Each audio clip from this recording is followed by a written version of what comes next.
bizaga hech qachon yaratgan egam bir quliga yomonlik istamaydi bilsalaringiz. Biz faqat yig'lab, hasrat qilib, haligi charvoy charchaydim bilasizmi, mana deyishga o'rganganmiz, lekin aslida yaratgan egam bizaga hamma narsani sekin-sekin beradi. Sekin-sekin beradiki, ko'zini ocharmikin deb. Soch oqaradi, kitoblarda yozilgan. Quloq eshitmaydi, oyog'ing og'riydi. Bir narsadan dalolat kelyapti-yu, lekin bizning yuraklar yumshamayapti.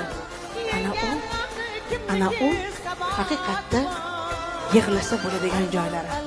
Men shu qo'shig'ini hayotni yashab ikkinchi yarmisi ko'rinyapti. Meni quyoshim, qizil quyoshim ko'rinib qolgan. Hammaniki aslida, lekin kim ko'radi, kim ko'rmaydi men ko'ryapman. Hayotni kun botishini yaxshi yashadim. Kun otishini deganim. Endi kun botishini chiroyli kuzatishim kerak. Chunki har kirishni chiqishi bor.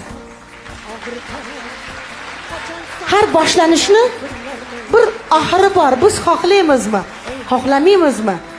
Har bahorni bir so'ng bahori kuz bor. Hammamizni teplitsaga olib qo'yib, pardani tortib qo'yib, faqat qish bo'ladigan payti bor. Faqat biz buni qabul qilmaymiz, ko'rmaymiz. Agar biz dilimizni ochsak, ko'zni qo'yavering, ko'z o'zi ochiladi. Ko'z o'lgur ko'p narsani ko'rmaydi. Oshqozon ishga tushsa ko'z umuman